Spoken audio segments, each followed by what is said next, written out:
Welcome back to Sway TV. I'm your host JJ here on Amazon Live, and I'm so excited! We're gonna have some fun on the street. And we're doing Workout Wednesdays here on Amazon Live. And she is fresh off the set of Shark Tank. It's such an honor to be here today, so thank you. We are going to be talking all about parenting. Functional medicine is all this stuff. It's integrating things that improve your life. This is our tribe of women. I completely agree with you, Kimmy. It starts with being happy with how you look.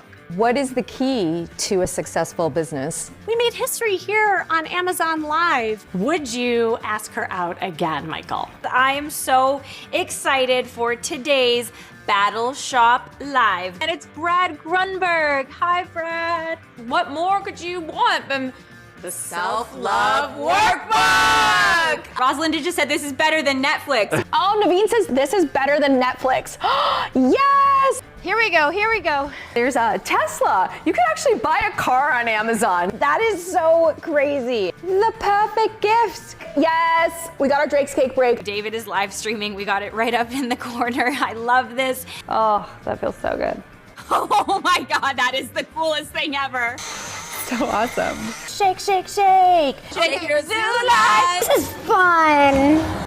Drum roll, please. Dun, dun, dun. And one person's gonna win a PS5. Which one will it be? Here we go. I'm so excited. I can't even stand it. And Sam's in the chat says, Sway TV rocks. Woo! We're still going. Yeah, we don't sleep at Sway. One of the best comments I've ever received, ever, hands down. 2, 1.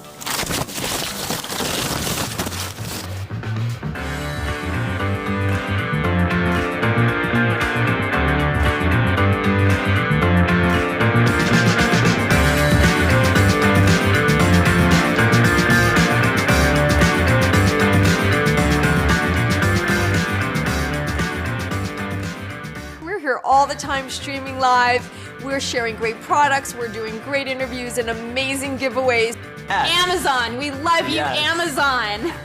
So grateful for you guys and for Sway TV. I've had such a great time with all of you. Shop attainment all the time. It is a girl's dream come true for someone like me to be able to give you dating advice and shopping all in one platform. Amazon Live, woo! Let's sway. Let's sway. Let's sway. Let's sway. Let's sway. Let's sway. Let's sway. Let's sway. Let's sway. Let's sway. Let's sway. Let's sway. Let's sway. Let's sway. Let's sway. Let's sway. Let's sway. Let's sway.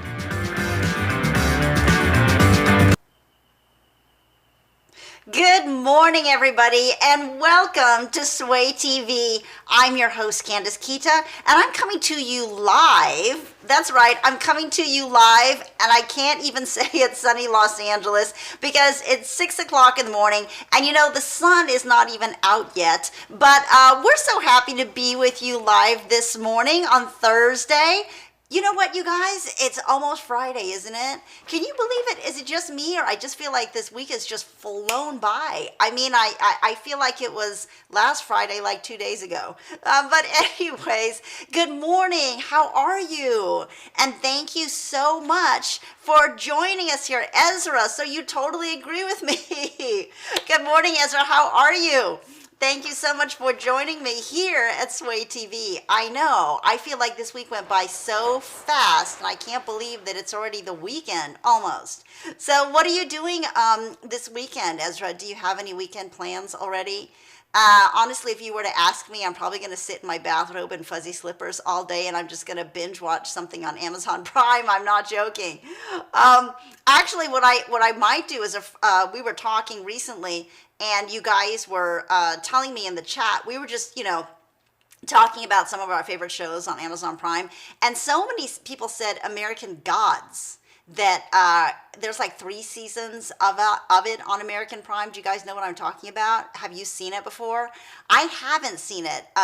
So I was thinking of maybe watching a couple episodes this weekend. So let me know if I should watch that. Or is there, any other show that you guys like on Amazon Prime that you can recommend to me? Let me know. Any, funny comedies, any movies. You said, nope, I will just watch Coming to America. I know, can you believe it? When is that dropping? Ezra says, I will just watch Coming to America too. When is that dropping? Because how many of you guys remember the first Coming to America? I do. I absolutely love it. I think it's hilarious. And who is his sidekick? What's the guy's name that's his sidekick? You know who I'm talking about? There's Eddie Murphy and his side, the other guy. I can't remember his name right now. But anyways, he's so funny. So I think it's coming out. Oh, it's coming out tomorrow? No joke. Okay. Thank you, Ezra, for letting everybody know. So Coming to America is dropping on Amazon Prime tomorrow. We're so excited. Does it have the original cast? Arsenio, that's it. You know who I'm talking about, Ezra? Arsenio Hall is in there with him, and I wanted to know if they have a lot of the original cast that was in the first one. James Earl Jones. Good morning. Oh, hi, Sammy. How are you? What are you doing? That's my friend Sammy. We talk to each other every morning. How are you? How was yesterday for you? Thank you so much for going in and out of that interview that we had. Yesterday we had Gianluca Bazzichi on, and he is from a luxury accessory line in Italy that is going to be dropping on Amazon Prime soon. S&G The Sign. So please check it out. And Sammy was so awesome. Oh, love your hair. Thank you. Thank you for noticing. This is the first time I've done my hair like this. So thank you so much, Sammy. That already you guys made my day. Because I was wondering, do I like it or not? Do I know what to do with it? I just pulled it up, but then this time I curled these loose bangs just to try something new. So honestly, because I didn't wash my hair last night because I was too lazy. That's why. So anyways, but you guys, thank you so much, and thank you for joining me this morning. Just like my mom. So your mom does the same thing. If she doesn't wash her hair the night before, she just pulls it up in a ponytail or a bun. That's what I do. I just pull it up that day. Or if I'm working out, and then I end up using the hairspray that I always tell you guys about. So when I get here, I end up spraying my hair really quick, because I always have frizzies, and so I use this L'Oreal Elnet hairspray, and I can get it up in like 5 minutes, and it's fine. So anyways, thank you so much for joining me today. And Ezra was just saying that Coming to America 2 is dropping on Amazon Prime tomorrow. Are you guys excited? I am, because I love the first one. It is so hilarious, and I just wonder how the second one is going to be, so we can watch it tomorrow. To her and dye is blue on the curl. Oh, so wait, she dyes her hair, and does it turn out blue? So your mom's hair is white, I'm guessing, and then she dyes it, and it ends up blue. Honestly, I need to dye my hair, because I've got roots showing and everything. I pulled my hair up this morning, and I was like, oh my goodness, I feel like I just dyed it. I gotta dye it again. And I get my hair dye on Amazon. So I need to order some more hair dye for sure. Anyways, you guys, good morning. How are you? I'm Candace Kita, and I'm here, your host at Sway TV. And we're coming to you from almost sunny. The sun is coming up here in LA. And let me know where you guys are. Here, it's a little bit after 6 o'clock in the morning. No, her real hair color is black. Oh, that's awesome. So she must have that like jet black, shiny, is it blue black? My hair's not quite that, but I dye it, so I get that like blue black color because I like that sheen, that is so cool.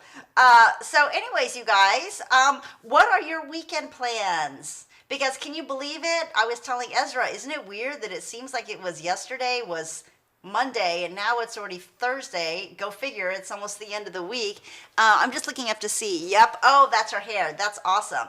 Oh, it's 10:14. Where are you, Ezra? So you must be in the middle of the country. Are you like in Texas, you're in Central Time Zone. No, 6, 7, 8, 9, 10. You're past the East Coast, right? I love hearing from people all over the world, and let me know where you're at. And I love knowing what time it is and the weather, because I'm obsessed with that. Oh, and Guyana. I have a friend of mine who's Guyanese who lives in New York, and he talks about all this good, great food over there.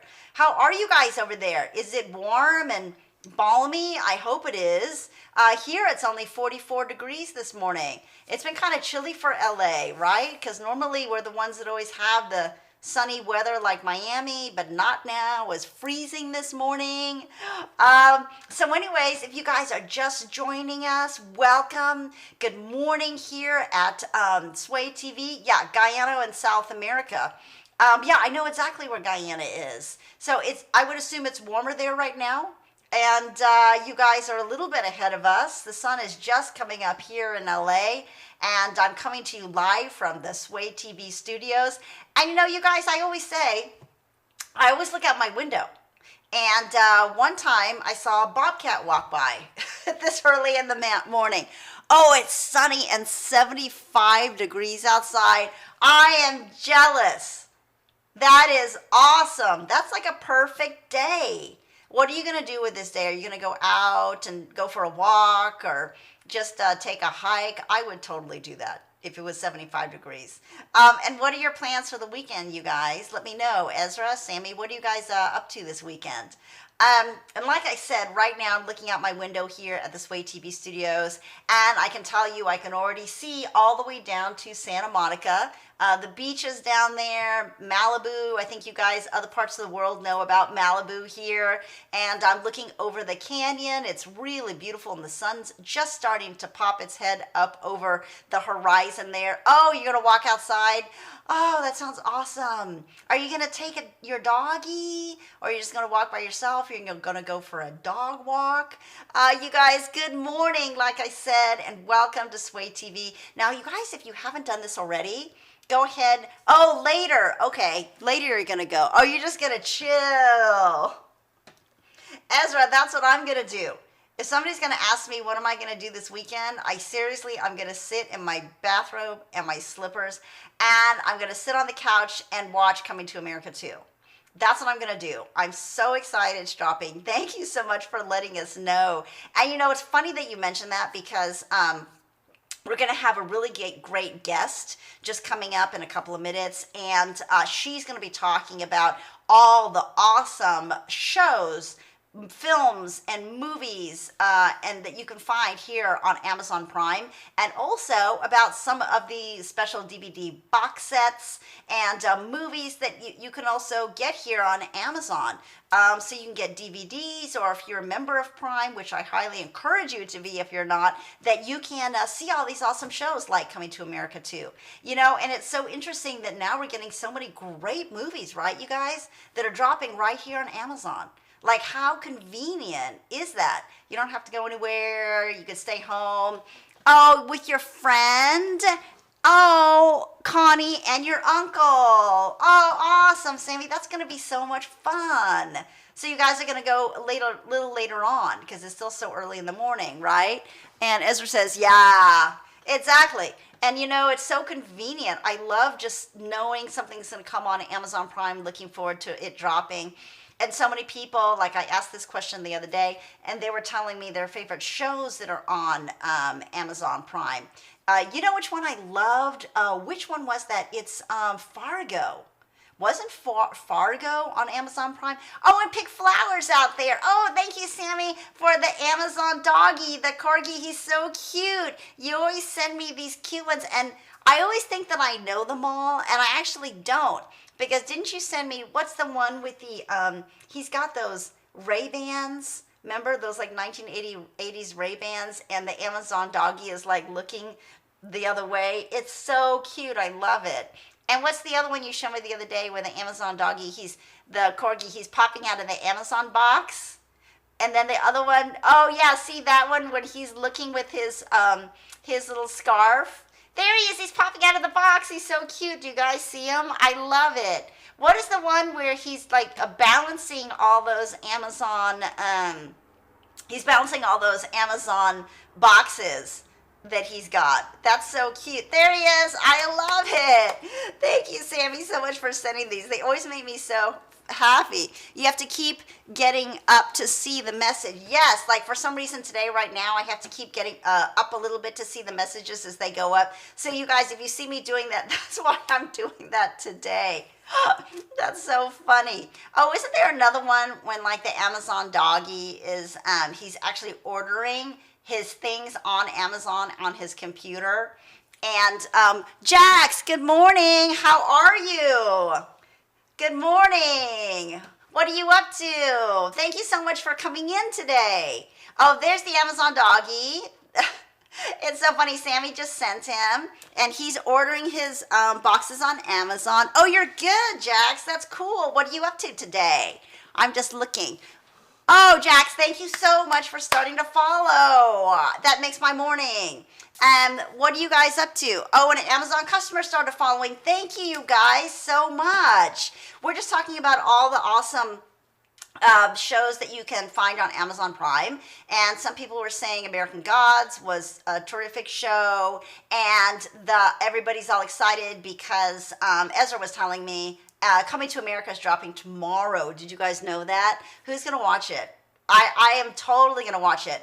The other one that I was looking forward to, you guys, and did you see it? And if you haven't, you've got to, is the Borat movie. Remember the Borat subsequent movie film? Did you guys see that? I'm dying. It was so funny. Jax, nothing real. Oh, that's funny. Yes, you were. Yes, so are you going to go see the Coming to America too? And what's so cool, I think, is it just drops on Amazon Prime. You don't have to go anywhere. You can just stay at home and watch it. But if you did you watch the Borat subsequent movie film? That's another one that dropped on Amazon Prime, and I about died. It was so funny. I love the first one, too. What is me? Oh, Amazon customer. Sammy's asking, Jax, what is me? Maybe it's just me that you're going to watch Coming to America too, right? Because Ezra was just saying that it's dropping tomorrow here on Amazon Prime, so we're pretty excited about it. Have you guys seen the first one? It's got the comedian Louis Anderson in it, obviously Eddie Murphy, Arsenio Hall, James Earl Jones. It's a funny one, you guys. If you haven't seen it, I highly encourage it to watch the first one maybe tonight for fun, and then tomorrow when Coming to America drops, you can watch the second one, and you won't have to wait 30 years in between like the rest of us did. Because that first movie, that's the first time I've heard of a movie where they did one movie and then decades later they come out with the second. Isn't that crazy? Like everybody's got to have aged a ton since the first one came out. But it's an absolutely hilarious movie if you guys haven't seen it. Yeah, Jax agrees. It is so funny. And then we're talking about other shows. You guys, I haven't seen it, but everybody keeps saying that American Gods, also on Amazon Prime, is an excellent series about like the real gods and goddesses from ancient Greece, like Hera and Zeus and Mercury. They actually become like real people in the city, and they're gods, but they have to act and become just regular people living in a city. And they said that's the premise of it. And they bring back Greek mythology, and it's just an interesting premise to bring Greek mythology back to modern day time. So let me know if you guys have seen that. I haven't seen it, but now everybody keeps mentioning it the past couple of days. I totally want to see it. And what are some of the other ones that you guys like on Amazon Prime?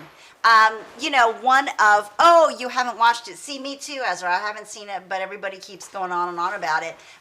We have a great guest that's going to be coming on later on today, and we're going to be talking about all the great DVD box sets that you guys can find on Amazon Prime. So many people were telling me that they want to get the Marvel movies. Somebody else said they wanted to get a very special box set for DC Comics where there's Supergirl and The Flash. So there's all sorts of awesome, if you guys are DC Comics fans, if you guys are Marvel Comics fans of the movies and of the comics, and also some of the movies that you can purchase here on Amazon on DVD, or you can rent or watch just plain on Amazon Prime. So we have a guest, and we're going to be talking about that in a little bit. I'm so excited because, as you know, the kickoff to award season was just this last weekend, so we're going to be talking about that too. Flash Season 7 is what Ezra said on March the 2nd. Oh, wait, so Flash Season 7 is going to drop on Amazon Prime this month? Is that what it is? On March 2nd. Have you watched The Tenant? You know what? Tenet is supposed to be an awesome movie. Raven Can Talk is telling us that right now. Oh, you're very excited for Flash Season 7. Very cool. I know that Tenet has Robert Pattinson in it, right? And are they in the UK, right? I don't know. I haven't seen the movie. Has anybody out there seen Tenet, and what do you think? I know that Tenet was one of the movies, in addition to James Bond, that they were trying to hold back, and they ended up dropping it so we could watch it on demand. And I guess it's gotten some really good reviews. And then the new James Bond movie, they're pushing back just a little bit, but hopefully we'll be able to get to see it soon. So have you guys seen Tenet, and what do you think? Let's see, $6 on Amazon. Oh, it's $6. Really? That's a pretty good deal. That's a really good deal, because a lot of these movies, are a little more expensive. What about Wonder Woman? Have you guys seen the new Wonder Woman that dropped on Amazon? That one's still at a higher price, right? But what I love about it is a lot of times, $9 to rent. That's not bad. $9 to rent is not bad. If you think about going to a movie theater with a family of 4, and then you're, getting parking and popcorn and snacks, and then the tickets and all that, it ends up being a lot more than $9. So it's good that I think that on Amazon Prime, everybody can just kind of, chill. Everybody watches it together on the couch. You got your own snacks at home, and it's more convenient. You end up saving money. It's not that bad. Now the Wonder Woman, right, you guys? That one's still at the Prime price. But then after a couple of, I guess a week or so, doesn't it go down? Like Bill and Ted's Excellent Adventure. Did you guys see that one? I haven't seen it yet, but I love the original Bill and Ted's. And that was the thing. I was just going to wait for it to go down a little bit. There's another Vince Vaughn movie too, right? By the Blumhouse people that's on Amazon Prime. Who knows what I'm talking about that for that one? The Vince Vaughn movie that dropped by Blumhouse. That one, I think, has just been lowered too. And who has seen Bill and Ted's? Have you guys seen it? And is it as good as the first one, or is it not as good as the... How can you top the first Bill and Ted's? Do you know what I mean? So let me know what you think. Or first and second Bill and Ted's Excellent Adventure, because I know that just dropped on Amazon Prime too. So we're just talking about all the great shows that are available here on Amazon Prime, that you can they're available with your Prime subscription, and we all love those. Borat, subsequent movie film, was available. Ezra, is the Coming to America 2 available with the Amazon Prime subscription? Do you know? Because for you guys who are just joining, you know that that's dropping tomorrow. So if you guys loved Coming to America, the original, which was decades ago, I love it. It is so funny. The new one that people have waited almost 30 years for, not a long time, right, for a second movie to come out. That one's dropping tomorrow on Amazon Prime. So Ezra, let us know, is that one that you have to pay for that just comes with your Prime subscription? That's what I love so much. Like so many of these shows like Bosch, Bird on a Wire, Man on a Wire, all these shows are available free with your Amazon Prime subscription. And then they have these other movies that are, new release movies that come out every single week, and really interesting documentaries that you might be interested in. And those you do pay for, but I still think it's a lot less, right, than if you were to go to the theater, even with a family of 4. And like I said, everybody has to get junior mints. You got to get the popcorn. Some people get, hot dogs or pickles or whatever. And then by the time you pay for parking, get everybody there, make it a whole night, it's rather costly. So I think now you can just, with the push of a button, rent something on Amazon, and sometimes they give you 24 to 48 hours rent. So if you need to do something, you could always stop, right? Yeah. So, oh, you meant Fast and the Furious 9. Oh, love it. I love those Fast and the Furious movies. Thank you so much for bringing that up, Ezra, too, because aren't those available that you can actually purchase, too, on Amazon if you want? They keep getting better, don't they? Like, you don't think that they can top the last one, and then they do. It's Fast and the Furious 9, because I saw one in the theater a year ago where they're in Dubai, and the car flies from one skyscraper building out of the window, and it flies and lands in the other one. Is that the same one? That was crazy. They always think of so many interesting new ones. And I remember, what is the one from a long time ago? Tokyo Drift. That was fun too. I love that one. Of course, the original one. Oh, no subscription. Okay, so that one's a subscription. Let me just see. Yeah, isn't that awesome? Oh, thank you so much for putting that in there. Okay. So available March the 5th. Let's just read this real quick. So you remember this movie, you guys. Thank you so much for putting that in there. And let me just check with my guest right now. Let me see. See the email for Zoom. So we're just checking with our guest right now. So anyways, we're talking about Coming to America 2. Then we've only waited decades to see this movie, and it is finally coming out, dropping on Amazon Prime tomorrow. It's available March 5th. So it is, Eddie Murphy and Arsenio Hall. He plays Semi, if you guys remember. And it's a new adventure, it says, that has them traversing the globe from their great African nation to the borough of Queens, New York. Remember they did that last time, you guys, where it all began. So thank you so much, Jax, for putting it in the link for me. Yeah, it hasn't come out, you guys, but it is dropping. I think it's dropping tomorrow. Thanks, Jax, for putting in the actual the poster for it. It's an Amazon original. It looks like, from the poster, you guys, that I'm seeing right now, doesn't it look like all the same cast is in there? I see Eddie Murphy, I see Arsenio Hall as Semi, James Earl Jones is there on the right because he's wearing the hat. So you guys, I'm so excited. Oh, and there's a trailer, so I encourage you, watch the trailer. But you guys, you want to watch it, right? This is a perfect movie to watch on a Saturday for a weekend. And if you haven't seen the first one, it's available on Amazon Prime. I highly encourage you to watch it, because if you watch that one today, you can see Coming to America 2 tomorrow, and you don't have to wait 30 years like the rest of us, because we had to wait, a couple of decades. This movie, the original one, I don't know if you guys know, is from the 80s, and some of you out there, let me know, Ezra, how old are you? And Jax, how old are you? Were you guys even born when that movie came out? Yeah, that's crazy.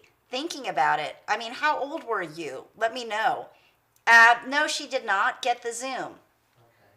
Okay. So what's her email? Let's just check that. Sure, we're gonna. I need to text an email to somebody. Hold on. Hold on, you guys. Dana at IndieWire. Dana.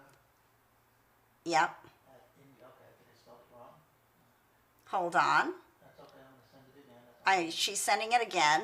Okay, you guys, we're just checking right now for our guest who's going to be joining us soon. And we're going to be talking about, like what we've been doing right now, a lot of the movies and a lot of the films that are available that you can watch here on Amazon Prime.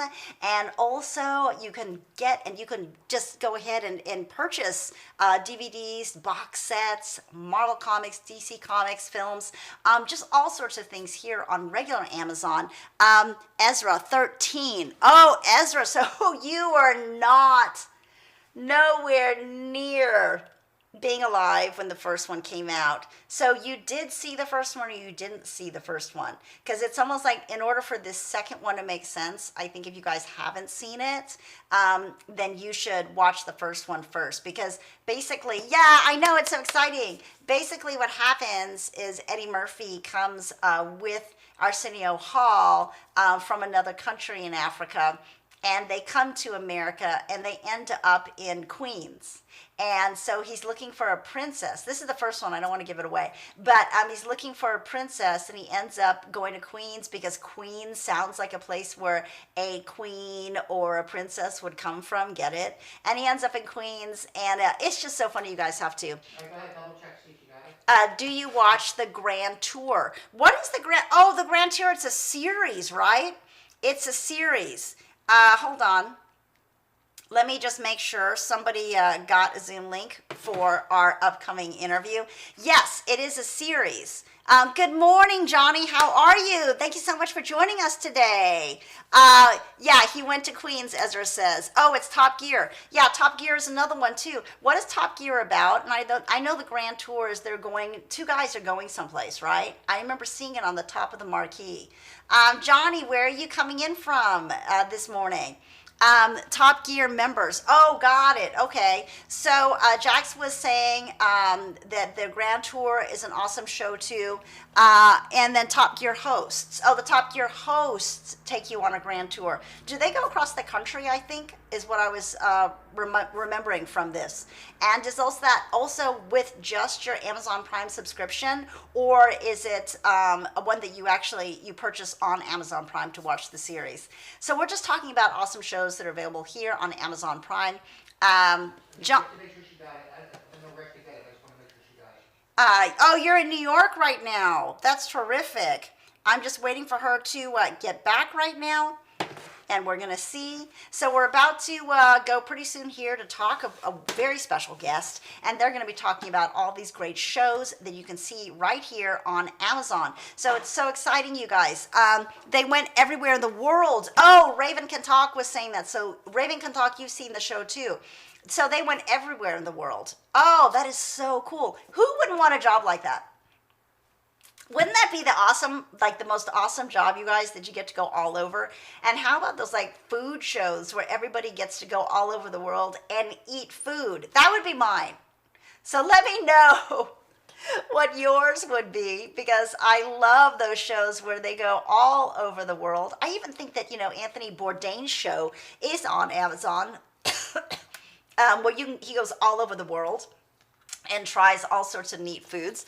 I'm just seeing what Ezra said really quick. Oh, I know, me too. I would love that. Because you would get to do a show, go all over the world, and get paid to eat. That's my kind of show. Especially New York pizza, I would go crazy. Oh, here. You can watch the Prime. You can, this is, okay, watch the trailer with your Prime. You can create your watch list. And so create a watch party to watch and chat with others. No way. When did that come out? Is this on Amazon Prime? So you guys let me know, what is that? So you can create a watch party where you set up a queue where you put in your movies. This is what I'm guessing. And then you can actually chat with others and they can watch it simultaneously with you at the same time. Is that what this is? Yes, she got it. Cool. Absolutely. So I'm excited because our guest has actually gotten the link and we're getting ready to do an interview. How cool. I'm so excited. So wait, so if you wanted to, let's just say hypothetically you're putting in Coming to America 2. Then you put it in a queue and then it's your watch list. And then you invite, Ezra would invite Jax, would invite Sammy, would invite me. And then all of us go in at the same time. And we watch and we can chat about the movie, or do we actually get to see each other like on Zoom? Do we get to see each other, or do we just we chat about the Coming to America 2? Or we chat about Bill and Ted's Excellent Adventure? Or we chat about American Gods? Oh, no, with the same account. Oh, so you have to have the same. Oh, Jack says they don't know. Ezra said no with the same account. So everybody, it's like one account, and then everybody chats. So just kind of like how we are right now, we could be watching a movie together, and then we're all chatting about it. That's so cool. When did that come out? I didn't even know. The same account. Yeah, Ezra says it's with the same account. That's really cool, you guys. That's so neat. I would put in, what was that I was just saying? The Fargo. Did you guys see season 1, 2, and 3 of Fargo? That's here. If you guys haven't seen it, just watch it. Does anybody remember like the original movie? Ezra, you're too young, I think, to have seen the original movie when it came out. It's the Farrelly Brothers. Watch that movie and then watch those 3 seasons. Oh, Billy Bob Thornton does an amazing job. It is really, really a great series. If you haven't seen that yet, it's so compelling. Any other shows that you guys love that are your favorites on Amazon Prime, let me know. Because we're just talking about all the shows that are available here. And so many of them are for free just with your Amazon Prime account. And also the movies that are here. Oh my gosh. Like I was saying, who's seen the Borat subsequent movie film? I love comedies.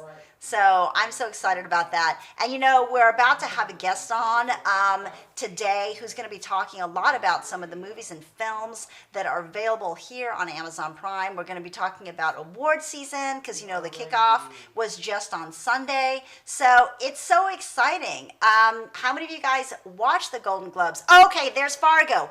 Thank you, Jax. Okay, you have got to see this. And you guys, I'm so excited. Just stay with me because I'm going to walk over there right now. And then we're going to go ahead and talk to our guests. So just follow me. I'm walking over there right now. I think you guys can still hear me. And if you can hear me, let me know because I'm walking over here and getting myself situated as usual. So if you guys can see me, and I had to put my headphones on, you guys, so give me a second because I can't hear anything without these headphones. Okay, Jax, Ezra, are you guys still there? Sammy, are you still there? I'm just putting these earphones. You guys see me do this all the time. I'm putting in my earphones so I can hear, and now I'm situating myself properly. Oh, thanks, Jax. Thanks, Ezra. Sammy, are you still there? All right, you guys. Can you hear me?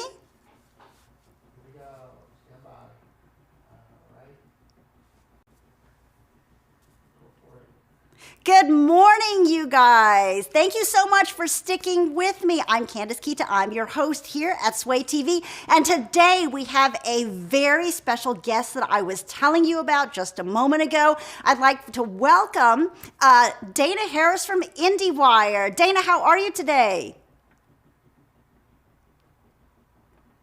Good. I can't hear you. Dana, can you hear me?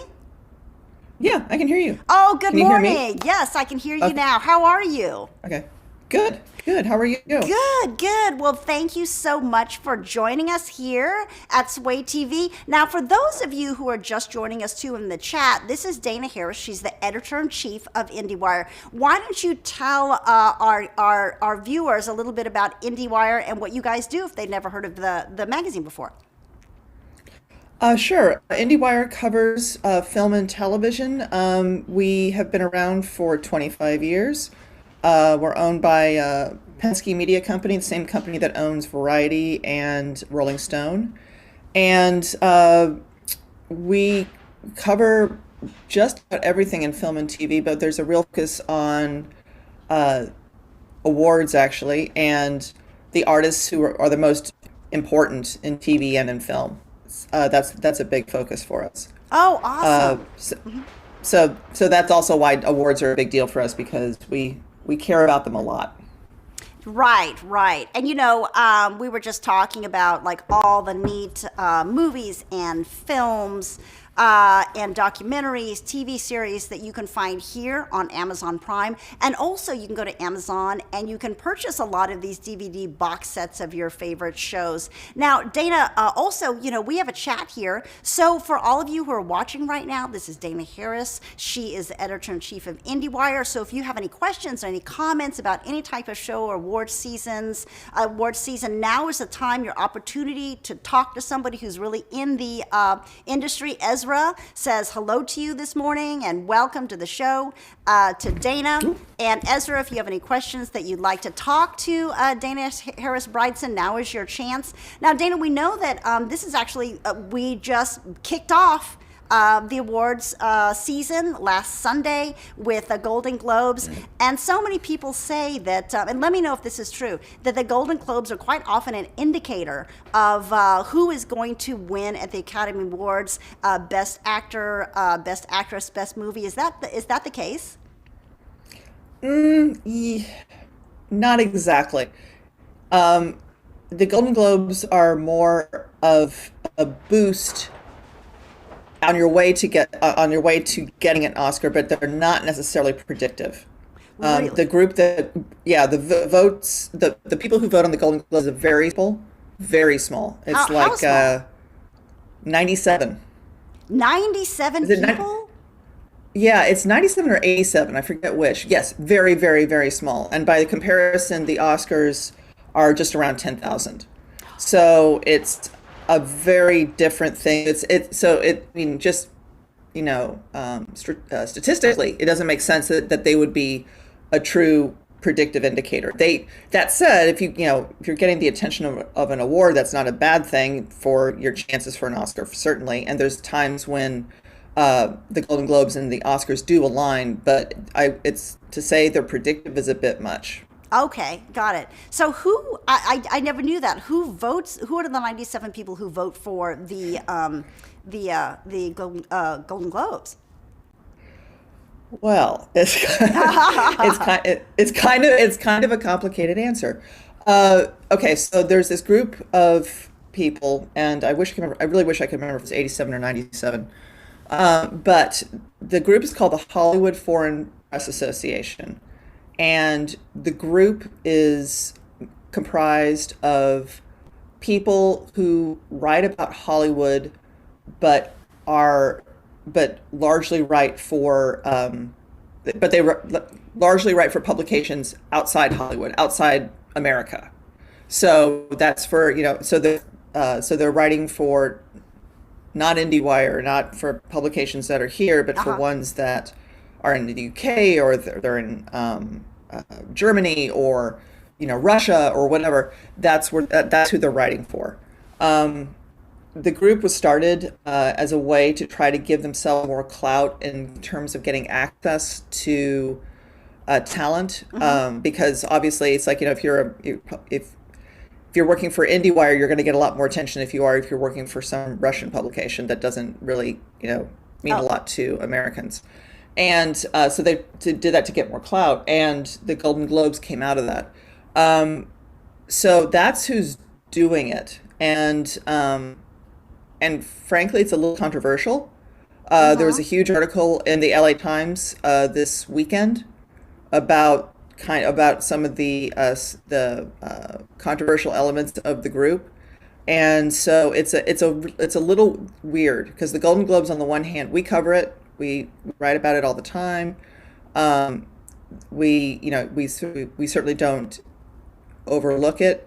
But in terms of when you look at the other organizations that vote on awards, like, I don't know, Screen Actors Guild or Producers Guild or Oscars, you understand why they're there. You understand why they have the power to vote. For Golden Globes, it's a little weird. Really?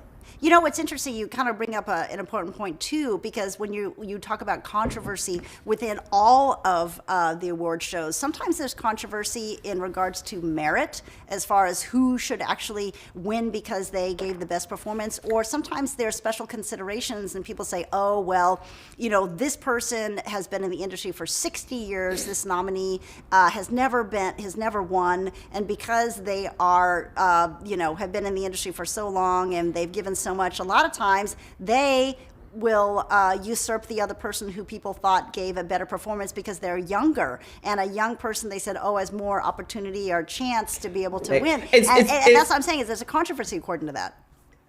Yeah, it's silly. I mean, there's a level at which awards important, but are they really important? Because for all what you're saying is true, and the amount of marketing that goes into awards in terms of getting people's name out there and getting people to vote for them, billions are spent on these campaigns, and there's this strange calculus that goes on in terms of voting, because it's about the performance, but it can also be about, well, has this person been nominated a bunch of times, and this should be the time they get it. There's all these kind of like psychological pieces that fall into it, and it can be a little, it's not a perfect system by any means. It's not. It's not it's not like a litmus test of like, aha, you're the best. It's not. I don't think it's really true. Yeah. It was very funny actually for the Golden Globes in terms of like paying attention to it. You know, Frances McDormand is one of the leading contenders to get the Best Actress Oscar for Madland, and so and she was nominated for a Golden Globe. And so obviously the Golden Globes were virtual, and so they switched to everybody's little Zoom frames, and here's this one, and here's that one. And they go to Frances McDormand, and she's like, nope, I'm not showing up. And so she's not there. All there is a picture of Nomadland. And it's just like, and that's her though. It's like, she's like, I don't care. You know, this is a woman who takes pride in not coloring her hair and not wearing makeup and not wearing high heels. You know, screw it. I'm not going to do it. It's about the work, and actually good for her. Yeah. Jax was asking, Ezra, thank you so much for coming back, because he went away and he's back now. Jax asked, what about in regards to awards for music videos? Those are very silly. Well, okay, Jack. So this is somebody who talks about film, independent film.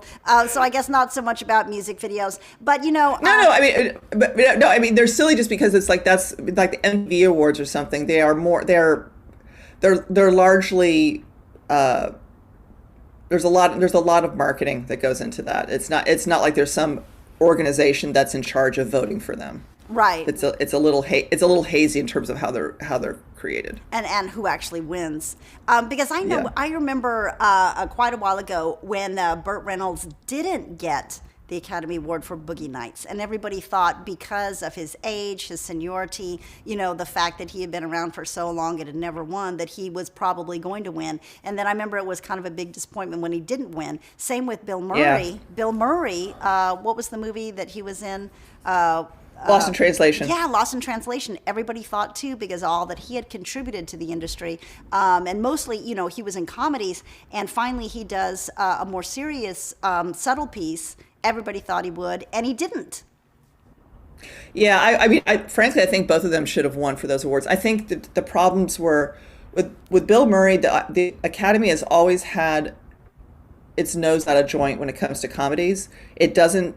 Traditionally, it does not recognize comedies with the same respect that it does dramas. So and that's changed a little bit, but I mean, even since Lost in Translation. But I think that was something that definitely got him, because he's a comedian. Even though Lost in Translation is not like what you call a comedy exactly, but he's a comedian. So that's like there's a certain lowering of respect in that regard, which is very unfair to me. And for Burt Reynolds, I think it was because Boogie Nights was about the porn industry. I think that really was one of the things that sunk his chances, is because I thought his performance was brilliant. I love that film. But I think the Academy was uncomfortable with awarding somebody for playing a pornographer. How interesting. But yet the Academy is also, like you said, somewhat swayed sometimes to handicapped roles, that they, like you said, a lot of times people are nominated for handicapped roles, Daniel Day-Lewis, or people that are actually handicapped, like Marlee Matlin. Didn't she win for Children of a Lesser God? She did win for Children of a Lesser God, but it's like she won for that, but that is the only time I think that a person who's deaf has won. And I think that, I think the number of people who are handicapped and have won Oscars, I think, was very, very, very, very small. Really? Oh yeah. In fact, what's interesting is one of the women on my staff, Kristen Lopez, has brittle bone disease and is, disabled herself. And she loves, God bless her, she loves writing about issues of disability in Hollywood, and she's great at it. She's actually doing a big oral history on Boy in the Plastic Bubble. Oh, you're kidding! From the 1970 movies with John Travolta. Oh, yeah. I think she's to interview Travolta too. I hope so. But yeah, about that movie and like how it happened, because it was a huge deal. For her, she remembers watching that and just feeling seen, even though she doesn't have the same condition, but just the fact of this someone who's having to struggle with a lifetime handicap. So yeah, I'm really looking forward to reading that. But so it's like, so Marlee Matlin is like an exception to the rule, unfortunately. But the other thing is, though, the Academy loves awarding able-bodied people who portray disability. Daniel Day-Lewis They and love My doing- Left Foot, right? Yes, exactly. Exactly.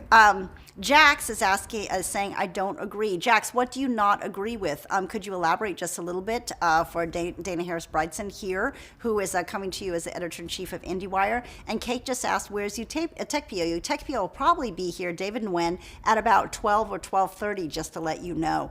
I actually agree with you on that, too, that I see so many times when actors portray, who was it? Leonardo DiCaprio, didn't he also play in What's Eating Gilbert Grape? Yeah. There's lots of examples of people who have who portray disability, and that's actually gotten to be a big topic now. Is that there's an increasing push for hiring actors who have a disability to portray people who have a disability. That's becoming a really big push. Oh, like they did in Breaking Bad, because the son in Breaking Bad actually does have a disability. And he wasn't exactly acting like someone who had a disability. I think that makes perfect sense, that they should be able to give other actors opportunity. Jack said that with music videos, he doesn't agree with what you said about music videos. No, and that's fine. We're just talking about other award shows, including MTV Music Awards, VH1 Music Awards too. I think they all do have validity, definitely. Just to clarify for the music videos, like the reason I said they're silly is because there's no organization where there is the Hollywood Foreign Press Association votes for the Globes, the Academy votes for the Oscars, the Screen Actors Guild members vote for SAG Awards. There's no organization that votes for the MTV Movie Awards. It's an industry thing, and there's no clear membership. There's no way of understanding exactly who's voting, how many people are voting, how they're voting. It's very, very murky, and so it's a kind of combination of genuine feeling of people in the industry, and also a question of who they want to promote the hardest, and there's no checks and balances against it. That's why I say they're silly. It's like they're fun to watch. I mean, there's nothing wrong with that, but it's just like but it's not like you can say, oh, I belong to the Music Video Academy. There's no such thing. Right, so they're not calibrated the way other awards shows are being calibrated, where you actually have a group of people that are known, they're documented, and these are the people that are voting for this certain thing. Like you said, the Academy votes for the Oscars. Jack says, okay, thank you so much for making it clear. Yeah, so that makes sense. Yeah. That makes absolute sense. What you were talking about before, we were talking about having actors that are with disabilities, legitimate disabilities, playing characters and roles with disabilities. That brings up my question in regards to diversity too. Do you think that the award shows are bringing more attention to the need for diversity in Hollywood in regards to roles that are being created for people of color, and especially like LGBTQ community? They bring attention kicking and screaming, because because the Oscars have the Oscars So White hashtag was in 2017, and that was the year that there was April Rain put the world on notice. Like, there are you have almost no people of color in here. This is like an overwhelmingly white organization. This is an overwhelmingly white award show. And the Academy's been working hard to try to correct that. They've been much more aggressive about recruiting members of color to their ranks, because the organization was so crazily white. And it's interesting how much our perceptions changed, because back in 2017, I think the public perception was like, I guess that's true. And now it's like, if you have an organization that's completely white, it's like, wait a second, what's going on here? This does not represent the world. And what's interesting is the Golden Globes organization has exactly 0 members who are Black. None. Really? None at all. No. And so that was one of the things that were called out in the LA Times piece. And during the Golden Globes, the president of the HFPA got up and said something about how they're devoted to becoming more diverse, blah, blah, blah, blah. They haven't done anything yet. So it raises attention only because people completely outside the award show and the organizations call them out and say, you need to get your act together. Right. And then they're forced to respond. So they have become a flashpoint for that, but it certainly was not. The award shows aren't the ones who deserve the credit for doing that. So it's somebody outside bringing attention to the award show. Correct. The need for diversity, but also I think that that extends further, though, into the world of the actor too, because I think that it shows that we need to have people in front of the camera and also behind the camera. Oh, absolutely. That are absolutely diverse, the people that are nominated. If you think about it, like how many people before 2017 were nominated of people of color. It's a trickle down effect, because it's like, because if you have if you have nothing but white people from the top all the way down, it's you're in a bubble. You're in a bubble of saying, oh, well, this is what the world's to be. This is normal. Okay. And so it's not that and you don't even necessarily have to be racist. You just can be like, oh, this is just how it is. Right. And which winds up being, and as someone much smarter than me said, is that it's not enough to simply be not racist. It's like, are you anti-racist? Are you actually forcing yourself to think outside yourself in terms of what this should be? And so it's like, and so if there were more Asian people in the executive suites or the development companies, you would have a lot more Asian representation on TV. You'd have more accurate Asian representation on TV. Same for Hispanics, same for Black people. It's just like, it's just because that's, you know how to reflect yourself. Mm-hmm. And the truth is like there is very low representation of anybody but white people in the executive suites for TV and film. Well, and also, women, who was it, the director of The Hurt Locker was a woman. Yeah, Catherine Bigelow. Mm-hmm. And at that time, I mean, that was, almost radical that she would have won at the time. And I remember one year they were saying, the Academy Awards, oh, this is the year for women. And then somebody else said, it's almost a shame that we actually have to define it as this is a year for women in the Academy Awards, because unfortunately... It's so annoying. Yeah, it's so, well, what's creepy about that is that it's like, because it's like, it's a way, it does a couple of things that are kind of sneaky bad, which is like, when you say it's the year for women, it gives the idea that, okay, we can tick off this box and we're good, which obviously has nothing to do with what the real answer is. It's like, no, it's like, actually, there should be female representation should be super common. It should not be a big deal. It shouldn't be anything radical. One of the things we do during Sundance is we partner with Canada Goose for a female filmmakers dinner, which we did virtually this year, and where we have about 10, 12 of the women filmmakers who are at Sundance, and we bring them in for an event which basically celebrates them, and there's conversation, whatever. And I'm always of a couple of minds about it, because to your point, it's like, okay, female filmmaker dinners, like, do we really have to be, that specific to see? It's like, do they have to be called out like that? Mm-hmm. But at the same time, when we do the events, they're fantastic. They're so cool, because it's like this opportunity for all these women to talk shop and to kind of just be able to connect with each other in a way that they can't usually, because they're busy making movies, but also just to be able to speak plainly about the struggles that they go through and how they deal with them. And it's fantastic. And so it's weird, because like, on the one hand, I don't, I look forward to the day when that becomes a silly kind of definition to say, oh, it's a female filmmaker, oh, it's a male filmmaker. It's like, why are you talking about women and men? Right, exactly. It's just a filmmaker. Yeah, but at the same time, it's like, it's really cool to be able to support, to say that, to acknowledge, it's like, yeah, it's still difficult, this is still necessary.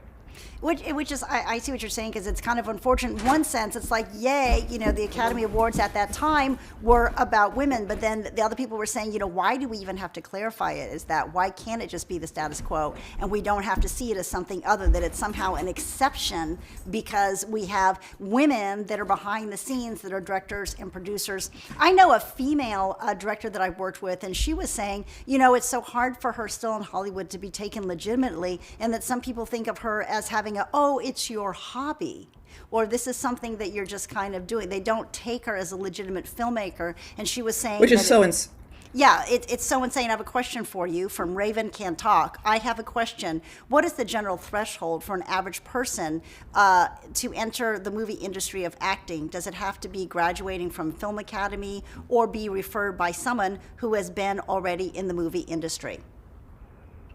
Well, you'd probably be better at answering that than I would, but Film Academy is not required, certainly, although it can't, it can be. No, references from other people help, but that's not a sure thing. I mean, please correct me if you think this is not true, but to me, it's like the path to almost any job in Hollywood, whether it's being an actor, it's being a director, it's being a production designer, whatever, anything. It is really a extraordinary effort of trial and error in terms of figuring out what is the path that's going to get you there. There is no path that works. It's not like you becoming an accountant or even becoming a journalist. It's just like, because it's like, if, I'm a journalist who did the things you do. You go have internships in college, then you go find a low-level writing job, and then you trade up, and and then you freelance, and you get some more clips. There's a whole thing you can do, and certainly there's things that you can do that help to become an actor. Going to class, going to acting classes is a good thing, and finding peers so you can find out what they're doing is a good thing. But ultimately, it is about hustle, which is a really vague term because there is no clear path. It's about trying to just put yourself in as many opportunities as possible to become an actor. Do you agree with that?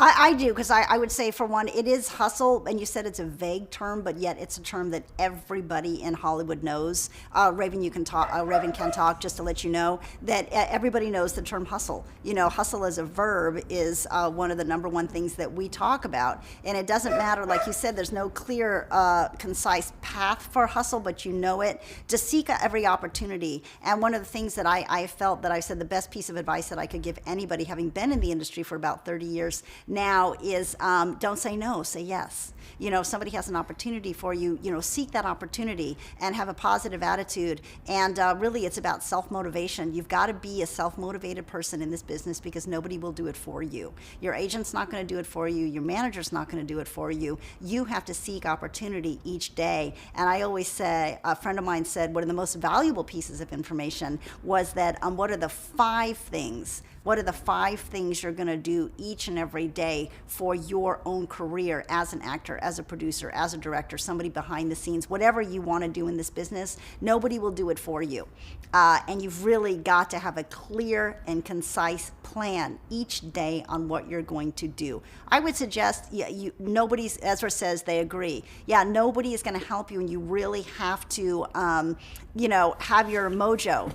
As Dana Harris Bridson was saying here, because it's like the people that are going to seek the opportunity and grab it, don't wait. If it's there, say, I'm going to do it now. Just say, okay, I'm going to be an actor after I get my headshots. I'm going to meet a manager after I get my headshots. No, just do it. There's no. Yeah. I think one of the things too that has to be taken in consideration for this is, in terms of like going to school or not. Going to school is good in the respect that it teaches you your basics, and you do need to know, talent is not I'm not going to say that talent is what always wins out, because it doesn't, but it is certainly, you're up against people who are very, very, very skilled and have very deep roots in the industry and deep experiences that can go back to plays and to videos and to, there's any number of things that you're going to be up against when you look at your competition. If you look at the great actors, you're kind of blown away by how much they've done. Mm-hmm. So you absolutely have to have your best skills available. So if that means going to school and you have the option to go to school, great, but of course that costs money. And at the same time, though, is like the other thing that school can do is you get to meet people, you get to talk to people, which is a huge thing in terms of Hollywood in general, because you can look at a job board at Indeed.com and there are a million jobs there, and none of them are for a director or for an actor or for a producer. Never. They never will be. All of those jobs are done by word of mouth. They're all done by word of mouth in terms of like and the word of mouth could be going to your agent or could be going to your manager, but it's not a question of, okay, here's this job listing and you can just apply. It doesn't work that way. I mean, my husband is an art director, and it's always amazed me. It's like his all of his work comes from people he knows who talk to him and say, "Oh, I heard about this," or they call him directly and say, "Are you available for this?" And he's been doing that, and he's been doing this for 30 years, and that's just the way it works. Absolutely. And also, Raven can talk. Another thing I would say, too, is you've got, like what Dana Harris-Bridson was saying, you've got the acting technique and the acting skill and the genuine raw talent that you may have, and keep honing that through class. But the other, sometimes 50%, I always say, of the industry is the business side of it. And people don't understand that there's a very big business side to of acting. Huge. And you really have to treat your career as a business. And people that don't do that, that are only worried about being an actor, it's much more difficult for you, because you have to know the business acumen of how to maneuver through the entertainment industry. It is an industry, and it is as much as we think of it as a creative endeavor, it's also about making money. It's also about the studios. It's also about them getting return on their investment. So you have to think of all this stuff too, and treat yourself as the commodity. I think that's another thing that a lot of actors coming into the business completely neglect. Do you agree? Oh yeah. I mean, it's just like, again, why would, and it's understandable why they neglect it, because again, there's no one who's really teaching you that. That's never, people teach the craft, but they don't, they teach the show, not the business. It's like, and that's something that I will say though, that it's like the quickest way to learn the business is to kind of throw yourself in, and you will receive some hard lessons in short order, because everybody does. It's just like the amount of, the phrase rhino skin, in terms of what you have to go through in terms of rejection or disappointment or people behaving badly, because God knows that's common in Hollywood. It's a lot. And you do need to understand. The sooner you understand it, the better off you'll be. But because no one can just think, oh, I'm just here for the art, because then you're in the wrong business. Yeah, no, then you should be in community theater. Seriously, because if you see this as a business, it's a completely different thing. And like what Dana was saying too, is I always believe that I've learned more from my failures here, because, in a way, thank goodness you do fail, because I've learned more from my failures in the business than I have from my successes. And the failures, Raven can talk, are the ones that are going to shape you. They're going to help shape you and hone you to be the best actor in the business that you can here. Thank God for my embarrassments and failures and things that I have done wrong, and things that I'm like, oops, well, shouldn't have done that. Now I know, and I'm going to be able to go on and be a better person in this industry. Dana, Raven Can Talk said, thank you, Candace and Dana Harris. Awesome information. Appreciated your comprehensive answers, and that definitely helped me a lot.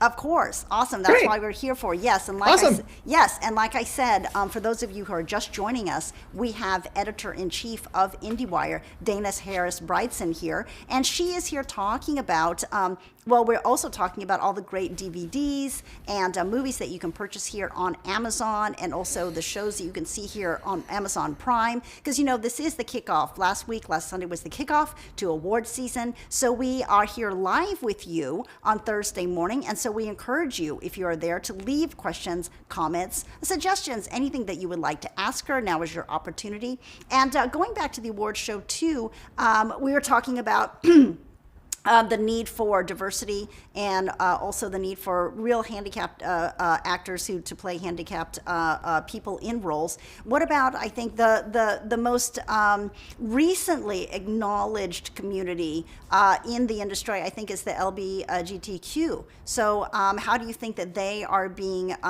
more acknowledged through these award shows?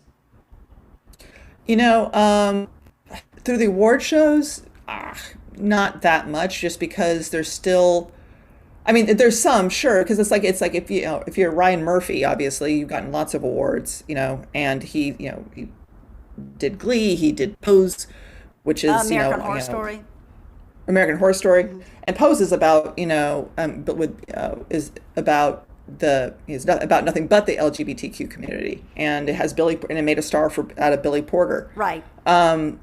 And who wears the most fabulous red carpet fits. Oh, I know. He oh my God, he's so cool.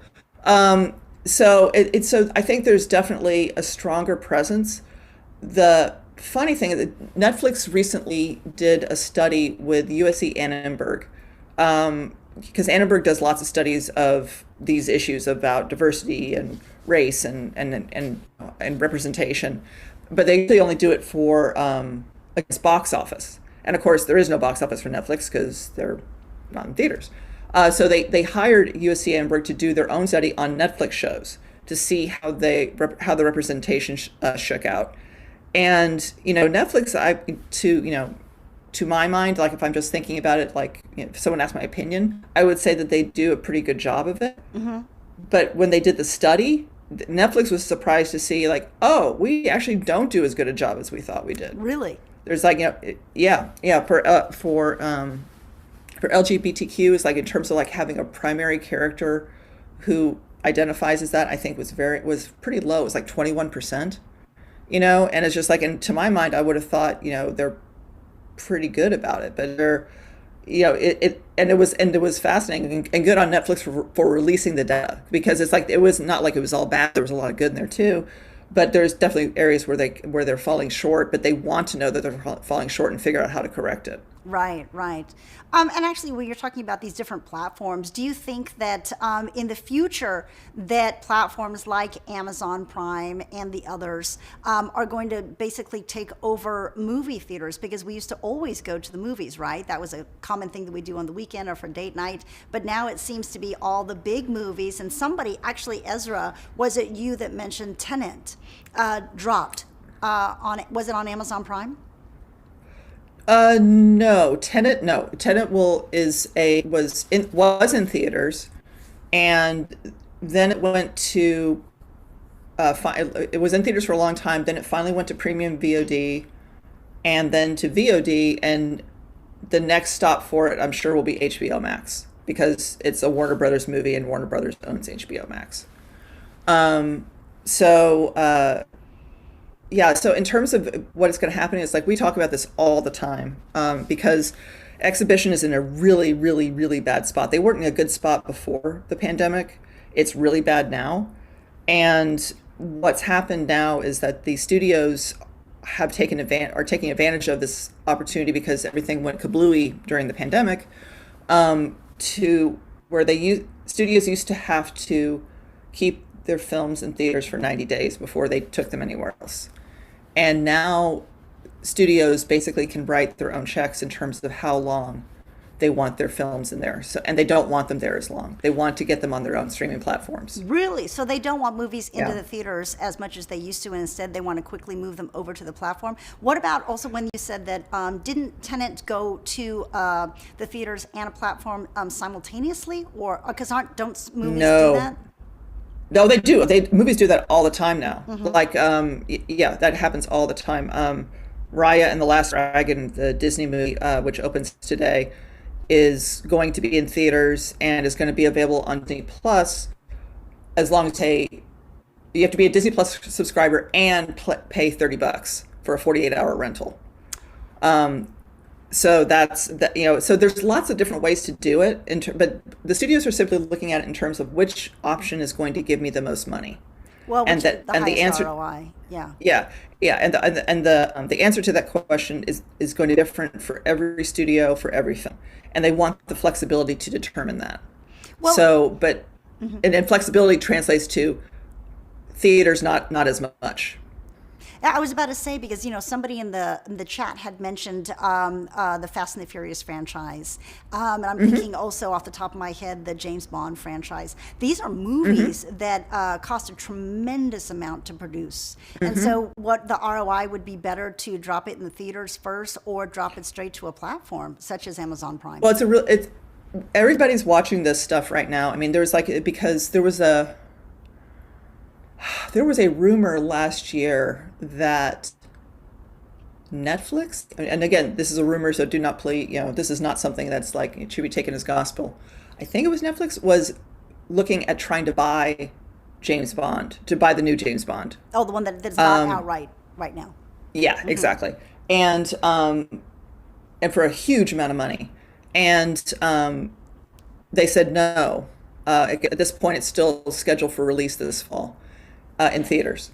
And at this point, Fast and the Furious is scheduled for release in theaters. But the question is, though, how long will it be in theaters? Because, it's like for Fast and Furious is Universal, Universal Studios, and Universal has developed a new normal. And it's actually an agreement they have with some of the theater chains where they give a theatrical exclusive for 3 weeks and then have the option of moving it to premium VOD. Okay. And it would still be in theaters, I believe, but probably fewer theaters. And then, of course, it's competing with it will have competition from people watching it at home. So it's going to be interesting to see how it kind of plays out. Well, aside from the current situation aside, do you think that there is more of a cultural shift to where people are moving away from the theaters anyways and finding the convenience and the ease of, for example, the convenience and ease that we have for shopping on Amazon, which we talk about all the time, where you don't have to go out to a specialty store to get all your favorite cosmetics. You have them brought to the door. Nobody wants to go out and get a 50-pound bag of dog food and lug it out of the car when it can come straight to your home, to your door. So is it also the same way for entertainment now, that it seems to be segueing to a platform such as Amazon Prime?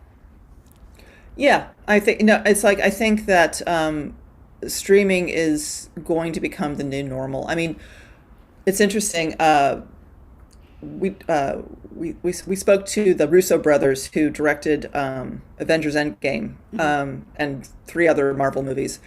And one of the things that the Russos have said, what I thought was so fascinating, is that studios, classic film, what we know as old school film studios, are currently in a cocoon, and they're going to emerge on the other side as a streaming fly, meaning that all these studios are going to wind up becoming streaming platforms. That is going to become the new normal. And I think it's true. It's not that I think theaters are going to go away completely, but if you look at the history of almost any industry, the better delivery system always wins. If you look at music, today we have, Spotify. Before that we had MP3s. Before that we had DVDs. Before that we had cassettes. All the way back to gramophones. Yeah. It's just like each time, it became easier and easier and easier and easier to listen to music. And certainly there's things that people complain about losing on the way. It's like there's people who, nowadays there are people who collect vinyl because they think it sounds warmer and they think it sounds better. There's people who miss DVDs because it forced you to listen to an album from front to back. I mean, you could skip around, but it's like the act of, it was easier to listen to an album front to back and kind of get a whole sense of what the musician was doing. And now we listen to songs mostly. We can listen to albums, but most it's just for individual songs. But it's gotten so much easier to do so. Right, and there's I think that. Yeah, exactly. And I think that's what's going to happen with movies too, is that it's going to be, streaming is easier than going to a theater. And like I said, current situation aside, so do you think a movie that is a fairly big budget, which is actually dropping on Amazon Prime tomorrow, which is Coming to America 2 with Eddie Murphy and Arsenio Hall, James Earl Jones, do you think a movie like that would have originally been slated and designed for the theater? Oh, it was. It absolutely was. Amazon bought it from Paramount. Oh, so yeah, it would have gone to the theater. Yeah, it was supposed to be. It was absolutely supposed to be a theatrical release. But Paramount decided they've sold off a lot of their movies. They decided that they basically could make more money by selling it to Amazon than they could if they would release it themselves in theaters. Wow. Well, then it brings up the question as far as creativity and the visuals of going to a movie in the theater. For example, like I believe that James Cameron's Avatar was specifically designed to be able to see something like that. Oh God, yeah. Disney's Fantasia. Movies like that are designed and meant to be seen on the big screen. So do you think that directors are going to start keying their mindset, and studios are starting to key their mindset away from extreme big visuals, these panoramic films that you go to see simply because you see them in the large theater? Not exactly. I mean, it's like I think what's gonna wind up happening is theaters are not going to go away. There's going to be a lot fewer of them. I think that the theaters that are there are going to be absolutely blinged out as much as possible for experience, for the experiential, and not for simply being a black box where you watch a movie, but in terms of having the right seating, the right eye line, the right lighting, the right sound, all the things that make it a premium experience. And I think that studios will have certain films that are absolutely targeted for that, but no one's figured this out yet. So it's like, it'll take a while before they do. But I think the secret sauce they're going to be looking for is for what is the movie that is absolutely going to be enhanced by that experience and almost certainly going to find a wide enough audience to pay for it. Right. That's what's going to wind up in theaters. And then you're going to have a lot of other films like, someone should strike me down for saying this, but like a lot of Sundance movies, that's not, I mean, for the filmmakers, I know for a fact that they want this on the big screen, but in terms of what is most beneficial to the bottom line, a lot of those movies are just going to wind up in streaming because they don't need it, they're not, they don't live and die by how shiny the presentation is. Right. And also, I think, like you brought up a good point about it being an overall experience, and for some movies that are geared towards larger theaters, such as here in Los Angeles, we have the El Capitan Theater, which is on Hollywood Boulevard and is basically Disney, so a lot of the Disney movies show there. Now, I know when you go to an experience like that, you actually see a live mini show for like 20 minutes before a lot of times, and then some theaters too, here in LA, and I'm sure in elsewhere in the country and in the world, you have the stadium seating now, and you can have a dining experience of sorts where you don't just have popcorn and dill pickles, where you can order food. They have a server who comes and they serve you food, you watch a great show, so it becomes a whole different thing rather than you weigh that against the convenience of getting to stay home in your bathrobe and fuzzy slippers and still watch a first-rate movie. Right.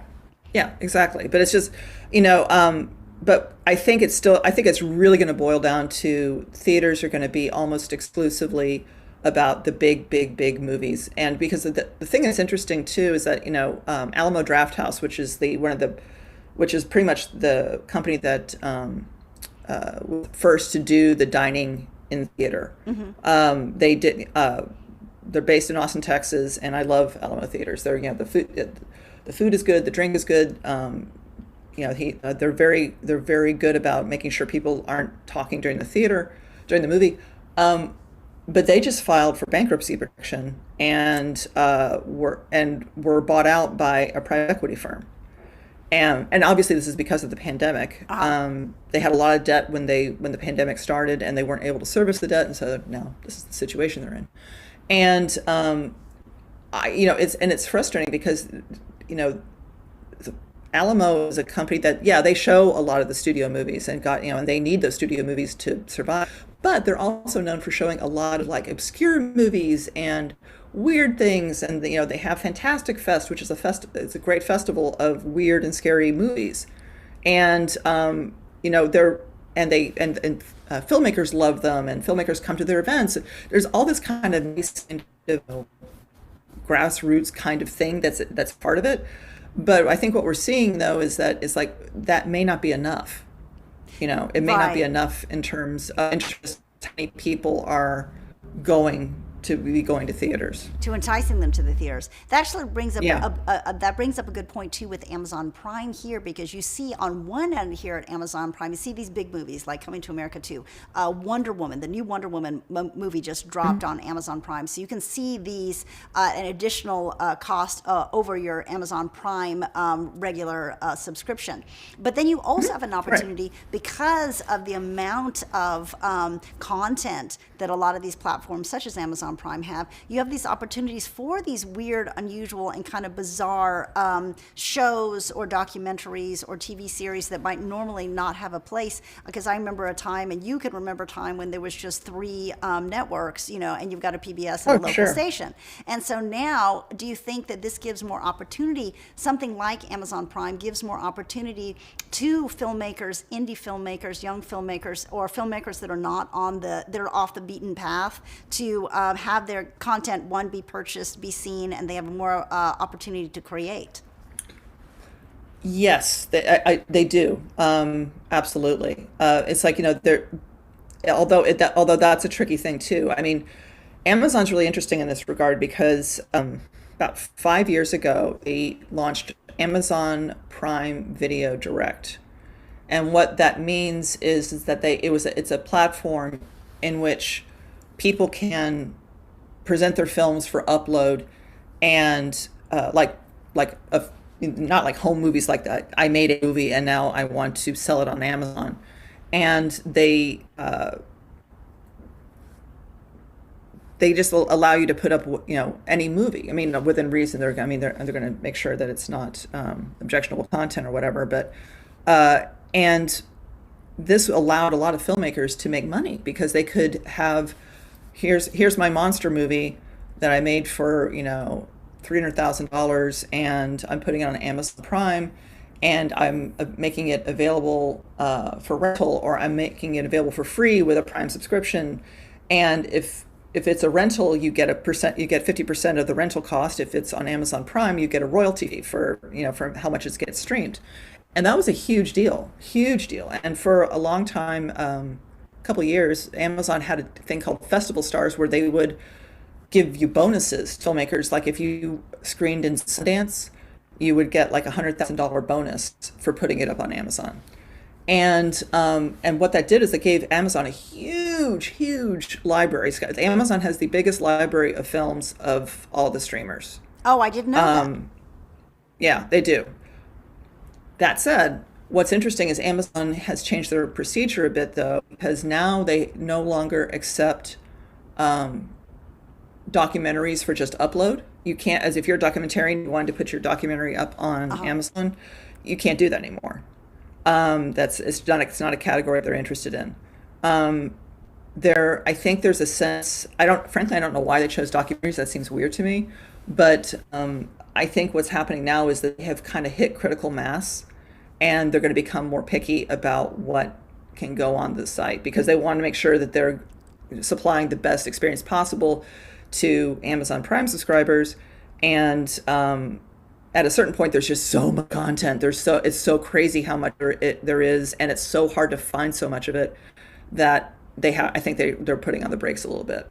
That's interesting. You bring up that point of like almost a point of saturation when it comes to content. But yet, to say this, and not to play devil's advocate, I would say that and let me know, you guys in the chat, if you feel the same way too. I almost feel like I'm the jaded Amazon Prime member, in that as much content is out there and as much opportunity that I have watched, and I sit there on the couch and I flip and flip and flip, I still think in my mind, and do you guys do the same thing, where I'm like, there's nothing to watch?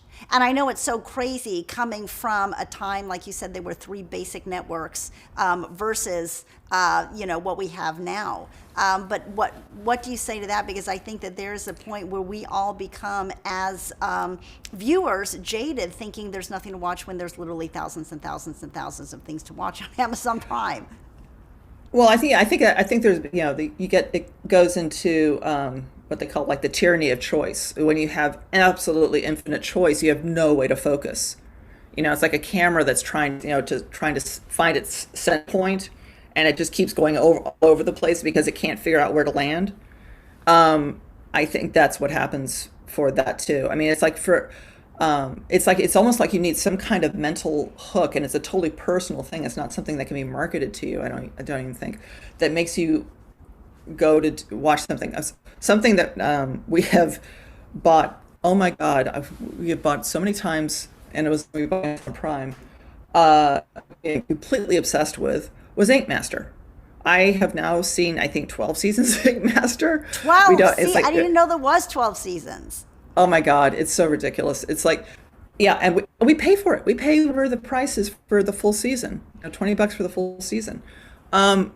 And we mainline that stuff. We love watching it because, and it's like, there's all sorts of reasons I can tell you. I'm not going to bore you with it as to why I think it's such a cool show for us. Mm-hmm. But it's also becomes like, is Ink Master really the best and highest thing I could be watching on TV given all my options? Probably not. There's probably there could be things that are much more interesting beyond that. But the fact that Ink Master is a show that's the same thing every time, that there's so much of it to watch, that you can binge it, that you can kind of lean into it, just relax and watch it. It's incredibly addictive. But but the thing that got me was not, because when David started watching Ink Master, I was like, whatever. And then I would come into the room and I was watching it and I was like, hang on, put it on pause. I need to go do something. I want to come back to it. And then it hooked us. It hooked us, and we were in. So the thing that got us wasn't like flipping around saying, "Oh, Ink Master, we'll watch that." It was more like, David started watching Ink Master because he thought it was something he could watch and not worry about when I was cooking or something. And then I became addicted to it, and then the addiction becomes the thing that drives you to watch it. Exactly. So it's. Go ahead. I was about to say it's almost germane to the individual too, because there's no theorem, like you said. No, there's no postular theorem that's going to make sense of, everybody is going to like this one show on Amazon Prime, because it's so germane to what one individual likes. And actually, you brought up the subject of binge watching, because I know that the first show ever to binge watch wasn't it House of Cards on Netflix, and people didn't understand why in the world would you drop an entire season, like it didn't make sense. Yeah. Now, do you think on Amazon Prime that's kind of the norm? Or yes. It is the norm? I think Amazon Prime makes all their series available for binging. HBO Max varies. Sometimes they do make it bingeable. Sometimes they do it week by week. People play around with that, but binging, I think, has become, again, it's the better delivery system. People for binging. And it's like, and that's something, again, and the power of being hooked on something is something very, it's very strong. And if you release week by week, you're not leaning into that. You're betting that you're going to get more of an audience by drawing it out, which makes sense for an HBO show like Succession or something, or Game of Thrones. Yeah, exactly. How interesting is I read a statistic and I was really surprised, because I was thinking at first, oh my gosh, and you guys let me know in the chat too if you feel this way as well. They said that the average amount of shows that a person will binge watch at a single time are five episodes at a time. I don't feel so bad, because I was thinking I'm sitting there in my bathrobe and comfy slippers on the couch all day and I'm totally vegging out. But like you said, it is this kind of like a phenomenon that it's become kind of a hobby of sorts for people to be able to binge watch that amount, where instead, if you watch one, you have to wait a week. Right. No, exactly. 5 is high. Boy, it's like I feel weird after watching 5 of anything. Even, it's just like, that's just, I just feel kind of exhausted. Yeah, mentally drained. But I think also, do the shows kind of change, because they seem to now, for me, I see the ones that are dropping all at once, they leave you on a cliffhanger at the end of each episode, and that cliffhanger entices you. So the way the shows are being created now, they cut it right at the end. Yeah, it's almost like soap opera mentality, where they cut you da-da-da. Absolutely. Yeah. And you've got to be, you're like, okay, well, I'll just watch 5 minutes of the next one just to see what happens to this character. And you go into the next one. And then you're sucked in again. And you're sucked in. And that's how probably you get to, 5. So, like I said, we're here with Dana Harris-Bridson. She's the editor-in-chief of IndieWire magazine, and we're talking about some of the great shows that you can find here on Amazon Prime, whether you are renting them on the Amazon Prime platform or purchase your favorite DVD box set here at Amazon. I had just another quick question when we were talking about the award shows, because award season is coming up right now. I know that a lot of actors actors and actresses use the awards shows as a platform for their their own personal charities or causes that they think are important to them. Not this time, but I know last year Viola Davis used the shirt of Breonna Taylor and Say My Name. And so do you think that that's a good thing too, that they're being able to use it to talk out and speak out about certain civic and social issues that are important to all of us? Yeah, I think it's good. I mean, it's certainly not a bad thing, and it's, but there really is. So much of it actually comes down to action. I mean, the thing that's been great is the fact that you have organizations like Time's Up and the Oscars So White, movement that forces people into action. It's way too easy for people to put like a ribbon on their dress and say that they're doing something. Right. Yeah. But, And let's go on. I was about to say, What were you saying? but to see movies, to me, action is when you actually see a movie like Black Panther, or you see Crazy Rich Asians. Exactly. Where there's an opportunity, or you see, what is the movie that I'm thinking of with Awkwafina? Oh, The Farewell. yeah, Farewell, yes. Yeah, when you Did you see that? You told me to see it, and you were with Awkwafina recently, weren't you? And you had the photo of her, the two of you together. Yeah. Yeah, and it's like to see young filmmakers that are really telling these stories of cultural identity. Where that movie, I did see the trailer. I'm actually going to see the movie, but it's like even in the trailer. Because you said that I would identify it coming from an Asian American family. Even the trailer I identified with, and you knowing me, I knew exactly what she was talking about with the grandmother and not wanting to say anything about her not feeling well or what have you. Anyways, I completely identify. To have these movies coming out that are geared towards specific groups, or whether it be certain ethnic groups or LGBT community, finally. It's so refreshing for other people to be able to see the diversity in films, and also as an actor too, to have the opportunity now, because Hollywood is opening its eyes and opening its mindset to be able to write characters and to be able to cast actors, to give them the opportunity to play roles that are not stereotypical, and to give them big roles to hold the movie rather than just being small minor characters that are just walking in and out, and you're holding a tray and walking through the scene. That you actually have a meaty role. I think that's what at least these award shows, they're bringing attention to the need for that. For the longest time, I mean, that's true. I mean, although it's funny. It's like I think award shows are doing that. I think award shows would rather not be doing that. I think they would rather not have that be. They go, well, we want to celebrate our art. We want to celebrate the great work. That's the marching orders of an awards organization. The fact that they have now become a flashpoint for this awareness and discussion is absolutely the new normal for them. I assure you they would really rather not that were the case. But it is. But like you said, outside sources are forcing this upon the award shows, making them take notice, and then therefore it positively impacts the industry, which I think is awesome. Yes. I remember seeing a statistic when I was so shocked when they said, even recently, that the amount of roles for Native Americans that are produced each year was like less than 2%. So I'm thinking, the opportunity for a Native American actor, or for somebody who's Native American perhaps behind the scenes, it was almost nil at that time. Finally, now I'm beginning to see, I'm so happy to see not only roles more for African Americans, Latinos, Asians, Native Americans, people of Middle Eastern extraction.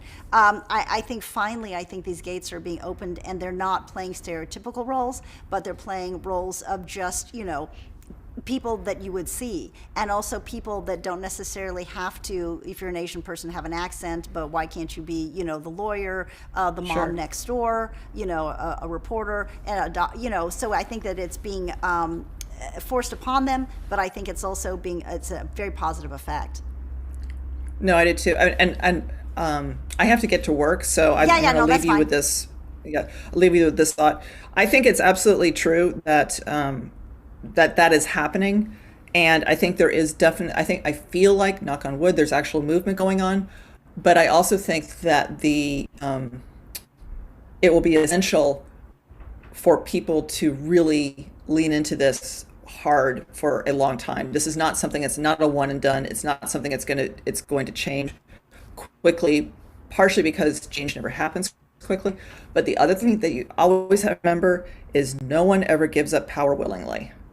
And that's ultimately what we're talking about here, is that you have all these white people who are in power, and you've got a bunch of other people of different races who are saying, you know what, I deserve a seat at that table too. And the fact is like, well, if you're here, then where am I?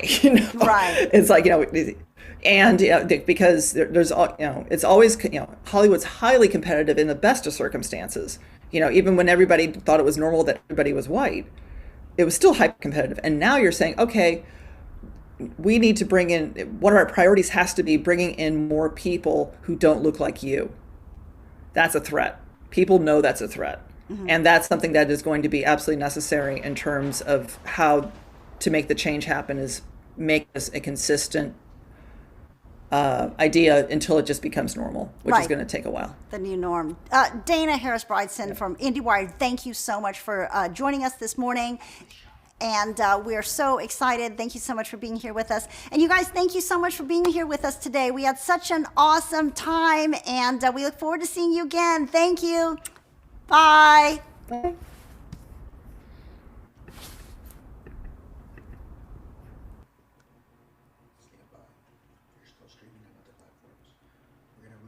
Take the headphones out. So restart another stream, so stand by. That's everything.